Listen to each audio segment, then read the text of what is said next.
Bismillahirrahmanirrahim. Assalamualaikum warahmatullahi wabarakatuh. Perkenalkan, kami dari kelompok 4 atas nama Jamilatun Nisa, Nur Rahimah, dan Uswatun Hasanah. Di sini kami akan memaparkan materi kami yang berjudul Tasyri pada masa abad kedua Hijriah sampai pertengahan abad keempat Hijriah.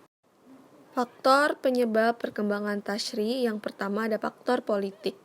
Pada fase ini, perkembangan hukum Islam ditandai dengan munculnya aliran-aliran politik yang secara implisit mendorong terbentuknya aliran hukum. Daulah Abbasiyah fanatik terhadap dua hal, yaitu fanatik terhadap Arab dan Persia. Fanatik Arab memegang kekuasaan dan fanatik Persia sebagai propaganda Abbasiyah. Keduanya saling menolong. Bahkan Al-Ma'mun yang terdidik Persia ingin menghapuskan dan anti-Arab. Pemberontakan pertama dari golongan Syiah terjadi di Andalusia ketika keturunan Bani Umayyah mengasingkan diri dan mendirikan kekhalifahan di sana. Syiah merasa lebih berhak atas kekhalifahan ini daripada golongan lain. Kemudian terjadi pemberontakan berikutnya di Mekah yang dipimpin Musa al-Hadi bin Muhammad al-Mahdi bin Abu Ja'far al-Mansur, tetapi ia terbunuh. Yang kedua ada faktor perluasan wilayah. Sebagaimana yang kita ketahui, perluasan wilayah Islam sudah berjalan pada periode Khulafaur Rasyidin. Dengan demikian, banyak daerah yang telah ditaklukkan oleh Islam.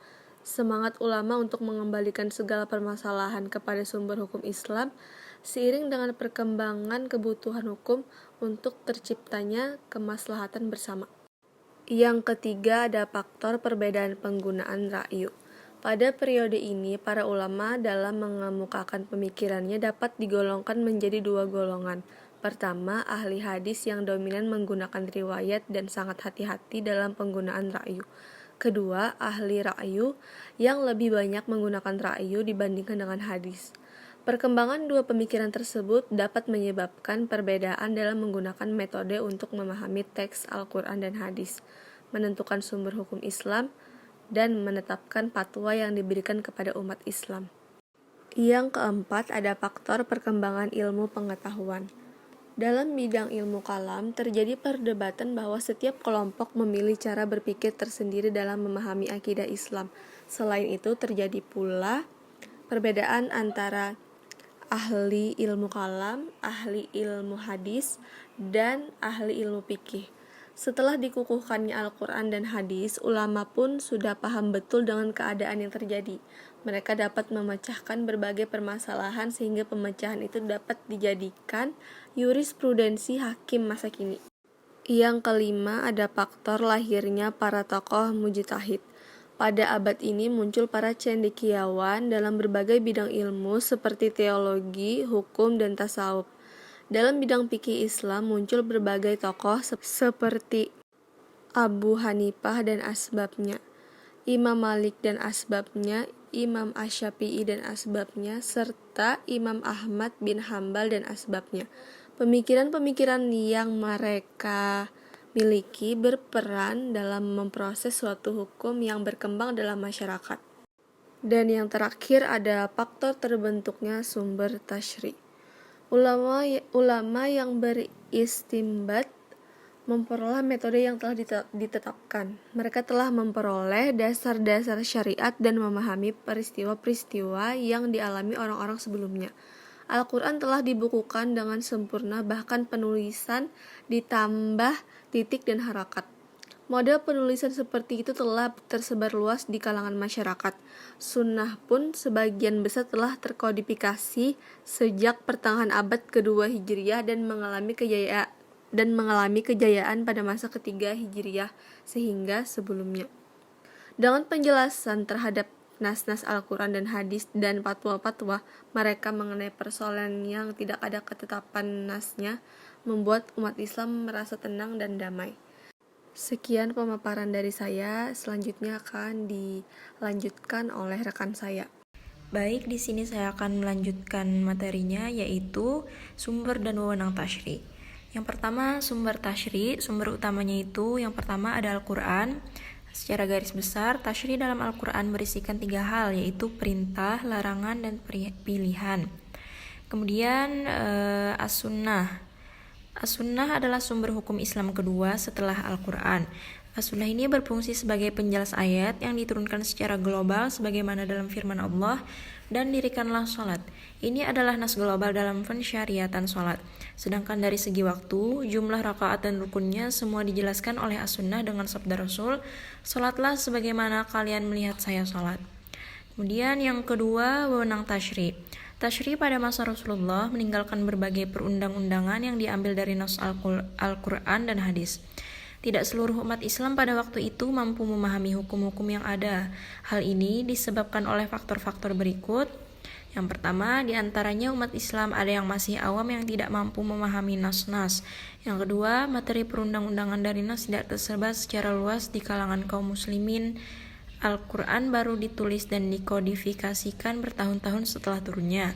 Demikian juga hadis belum dibukukan. Yang ketiga, banyak permasalahan yang sebelumnya tidak pernah terjadi pada masa Rasulullah.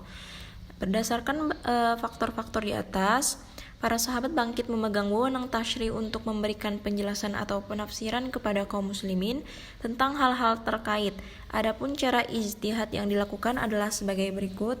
Yang pertama, menetapkan hukum dengan dasar ra'yu perorangan atau ijtihad fardi. Yang kedua, menetapkan hukum dengan dasar mengadakan ijma' atau ijtihad jama'i. Para sahabat yang memegang ijtihad pada periode ini menetapkan hukum dengan dalil-dalil melalui Al-Quran dan As-Sunnah. Sesudah mereka sedikit secara benar-benar baru mereka menggunakan penyelidikan akal dan memakai keputusan yang sempurna. Keputusan dan fatwa dari ijtihad para sahabat hanya bersifatkan penerapan hukum dan bukan bersifat pembentukan hukum atau tasyri. Dengan pengertian bahwa semua ijtihad para sahabat tersebut bukanlah menjadi undang-undang yang mengikat bagi kaum muslimin, kecuali kalau sudah mendapatkan ikrar atau legalisasi dari Rasulullah. Perkembangan kodifikasi Al-Quran dan hadis. Yang pertama, kodifikasi Al-Quran masa Rasulullah SAW. Di masa Rasulullah SAW, setiap wahyu yang turun, satu ayat atau lebih, terlebih dahulu Nabi Muhammad memahami dan menghafalkannya.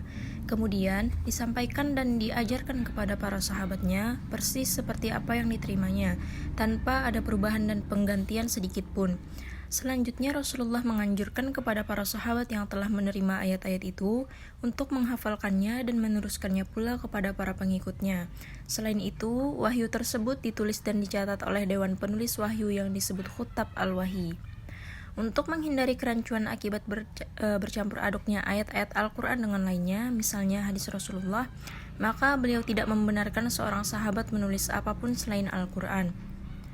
Kepada para penulis wahyu ini, Rasul menunjuk letak masing-masing ayat yang akan mereka tuliskan, yaitu di dalam surah mana, sebelum atau sesudah ayat mana. Hal ini disebabkan susunan ayat itu tidak kronologis, sebab kebanyakan surat tidaklah diturunkan sekaligus komplit. Seringkali suatu surat belum selesai diturunkan, semua ayat-ayatnya telah disusuli pula oleh surat-surat lainnya, sehingga apabila turun, Rasulullah lalu menunjukkan letak ayat itu. Yang kedua, kodifikasi Al-Quran masa Khalifah Abu Bakar As-Siddiq. Peperangan Yamamah yang terjadi pada tahun 12 Hijriah melibatkan sejumlah besar sahabat yang hafal Al-Quran. Dalam peperangan tersebut tidak kurang dari 70 penghafal Al-Quran gugur. Bahkan dalam suatu riwayat disebutkan sekitar 500 orang dan mengakibatkan sebagian Al-Quran musnah. Umar bin Khattab radhiyallahu anhu merasa khawatir melihat kenyataan ini.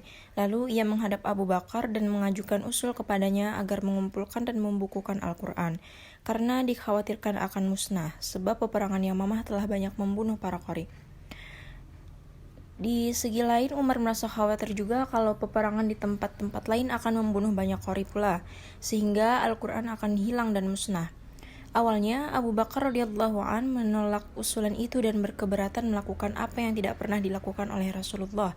Tetapi Umar tetap membujuknya, sehingga Allah membukakan hati Abu Bakar untuk menerima usulan tersebut. Selanjutnya, kodifikasi Al-Quran masa Khalifah Utsman bin Affan. Latar belakang pengumpulan Al-Quran di masa Utsman diantaranya karena wilayah kekuasaan Islam pada masa Utsman telah meluas, sehingga Orang-orang Islam telah terpencar di berbagai daerah dan kota. Di setiap daerah telah populer bacaan sahabat yang mengajar mereka.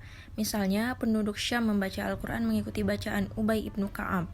Penduduk Kufah mengikuti bacaan Abdullah ibnu Mas'ud, dan sebagian yang lain mengikuti bacaan Abu Musa al-Ash'ari. Di antara mereka terdapat perbedaan tentang bunyi, huruf, dan bentuk bacaan. Masalah ini membawa mereka kepada pintu pertikaian satu sama lainnya dan bahkan saling kufur-mengkufurkan karena berbeda pendapat dalam bacaan. Selanjutnya, kodifikasi hadis. Yang pertama, penulisan hadis pada masa Nabi dan sahabat. Pada masa jahiliyah dan masa pertama Islam, aktivitas tulis-menulis telah ada. Bahkan, penulisan hadis pada masa sahabat sebenarnya telah ada, walaupun tidak sebanyak pada masa tabi'in, apalagi masa setelahnya. Pada masa Rasulullah, pada awal mulanya beliau melarang menulis hadis karena mengutamakan pada konsistensi Al-Quran. Hanya saja, sebagian sahabat atas nama pribadi dan secara diam-diam mencatat hadis-hadis tersebut, bahkan menghafalkannya. Yang kedua, penulisan hadis pada masa tabi'in. Jika para sahabat Nabi sudah banyak yang mengkoleksi hadis-hadis Nabi, maka para tabi'in yang notabene para murid sahabat juga banyak mengkoleksi hadis-hadis Nabi. Bahkan pengkoleksian ini mulai disusun menjadi suatu kitab yang beraturan. Metode yang dilakukan para tabi'in dalam mengkoleksi dan mencatat hadis adalah melalui pertemuan-pertemuan atau at-talaqi. Dengan para sahabat selanjutnya, mereka mencatat apa yang didapat dari pertemuan tersebut. Untuk materi selanjutnya akan dilanjutkan oleh rekan saya.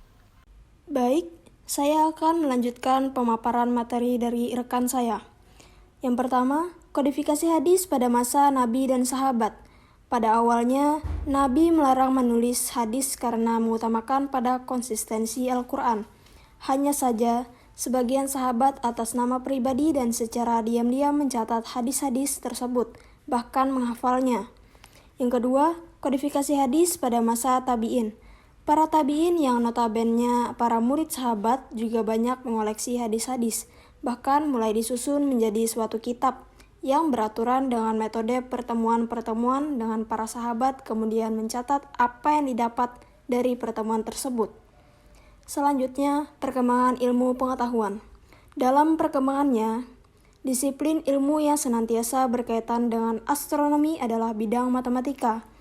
Maka sudah tentu bisa menjadi fakta bahwa kebanyakan pakar astronomi di dunia muslim adalah pakar di bidang matematika. Contohnya adalah Al-Khawarizmi, Ibnu Abu Ubaid, Maslama al-Majriti, dan Umar al-Khayyam. Mungkin itu saja pemaparan materi dari kelompok 4. Apabila terdapat kesalahan kata, baik yang disengaja maupun yang tidak disengaja, kami meminta maaf. Wassalamualaikum warahmatullahi wabarakatuh.